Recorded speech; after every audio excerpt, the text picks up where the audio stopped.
මල්වර තරුණියන්ට විශේෂ ගිජුකමක් රාගාධික පෙනුමක් මොකද ඉස්සෙල්ලාම කියන්න ඕන ටිකක් දිග වීඩියෝ එකක් කළු කුමාරයා කතාව ගැන. කළු කුමාරයා ගැන තනිකරම ගෑනු ළමයින්ට කාන්තාවන්ට එපාම කරපු චරිතයක්. ඉවියටපත් වුණ තරුණියන්ට ඇතිවෙන මානසික ව්‍යාකූල බවක් එහෙම නැත්නම් මනෝවිද්‍යාත්මක ප්‍රශ්නයක්. ඒක තව විදිහකට කියනවා නම් මෙන්න මේ මානසික ව්‍යාකූල බව ඇති වෙන්න හේතු වුණේ කළු කුමාර බැල්ම කියලා කියනවා. හරියට බැලුවොත් මෙන්න මේ ප්‍රශ්න දෙකටම පුද්ගල ස්වරූපයක් ආරෝපණය කිරීම තමයි කළු කුමාර සංකල්පය වුණේ. කළු කුමාරයා මොන වගේද ඇහුවොත් හරිම කළු උස මහත රාගාධික පෙනුමක් තියෙන පුරුෂයෙක්. අත් හතරක් තියෙනවා, බෙල්ල වටේ නයෙක් ඉන්නවා. එක අතක කඩුවක්, අනික් අතේ දරුවෙක්, අනික් අතේ කාන්තාවක්. කළු කුමාර දිෂ්ටි එහෙම නැත්නම් කළු කුමාර බැල්ම කියන එක තරුණියෙක්ට වැටුනම විවාහ ප්‍රමාද වෙනවා, දරුපල ප්‍රමාද වෙනවා, ජීවිතේ සතුටක් නැහැ. තරුණියන්ට හරිම ප්‍රශ්නයක් මේ කළු කුමාරයා. මේ කළු කුමාරයා මල්වර තරුණියන්ට විශේෂ ගිජුකමක් දක්වනවා කියලා තියෙනවා. මේ කළු කුමාර බැල්ම හැදුනට පස්සේ ඔල්මාදයේ විකාර ගතිය කියවනවා, තනියෙන් කල්පනා කරනවා.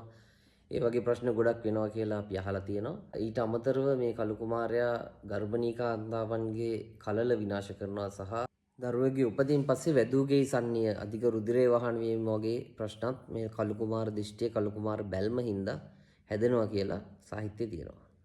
මේ කළු කුමාරගේ උප්පත්තිය ගැනත් සාහිත්‍යයේ ලස්සන කතා ගොඩක් තියෙනවා. සාමාන්‍ය ප්‍රසිද්ධ කතා පහක් තියෙනවා. නීලමදන කළු කුමාර උපත, රට යකුම, උඩුගම්පල කළු කුමාර උපත, ඊට පස්සේ බොක්සෙල්, සෙන්කඩගල කළු කුමාර උපත. ඔය වගේ මේ කළු කුමාරයාගේ උප්පත්තිය සම්බන්ධයෙන් උත් විවිධ කතා සාහිත්‍යයේ තියෙනවා. නීලමදන කළු කුමාර උපත වෙලා තියෙන්නේ ගජබා රජතුමාගේ කාලේ. නීලමදන කියන කුමාරයාත් ඉඳලා තියෙනවා. එතකොට මේ ගජබා රජතුමාගේ කාලේදී ඉන්දියාවෙන් ලංකාවට ආක්‍රමණයක් ඇවිල්ලා ලංකාවේ 12000ක පිරිසක් වහලුන් විදිහට ඉන්දියාවට රැගිලා තියෙනවා. ඒ වෙලාවේ ගජබා රජතුමා නීලබන්ධන කුමාරයාත් එක්ක ඒ පිරිස බේරගන්න ඉන්දියාවට මුහුදෙන් ගිහිල්ලා තියෙනවා. ඒ ගිහිල්ලා එයාලා ආපහු වෙනකොට ඒ 12000ට තවත් 12000ක පිරිසක් රැගෙන ආවා කියලා තමයි සාහිත්‍යයේ තියෙන්නේ. ඉතින් මේ නතරේදී මේ නීලබන්ධන කුමාරයා ඉන්දියාවේ එක ගමකට ගිහිල්ලා තියෙනවා. ඒ ගමේ ඉඳලා තියෙන්නේ කාන්තාවෝ විතරයි. ඉතින් මේ කාන්තාවන් කලින් කවදාවත් පුරුෂයෙක්ව දැකලා තිබුණ නැති නිසා මේ නීලබඳුන කුමාරයා වතපත ගාමින් පුදුම හිරිහැර මෙයාට කරලා තියෙනවා.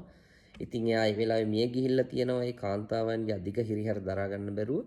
එම නිසා මේ නීලබඳුන කුමාරයා කළු කුමාරයා වෙලා කාන්තාවන් කෙරෙහි වෛරයෙන් ඉපදුනා කියලා තමයි නීලබඳුන කළු කුමාර කතාවේ තියෙන්නේ.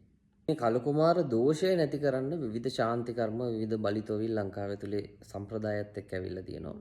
එතෙන්දී රට යකුම ඒ වගේ දේවල් වලින් මේ එක එක වත් පිළිවෙත් තොවිල් බලි තට්ටු පූජා කරලා මේ කළු කුමාර දෝෂය අයින් කරන්න ඒ කාලේ ඉඳන් ලංකාව ඇතුලේ විවිධ ශාන්ති කර්ම කරලා තියෙනවා. කළු කුමාරයා ඉන්නවා කියන්නේ පිට්ටනි වල, පාළු තැන් වල, දිය කඩਿති වල. ඕක තමයි කළු කුමාරයා කතාවේ මම දන්න ටික.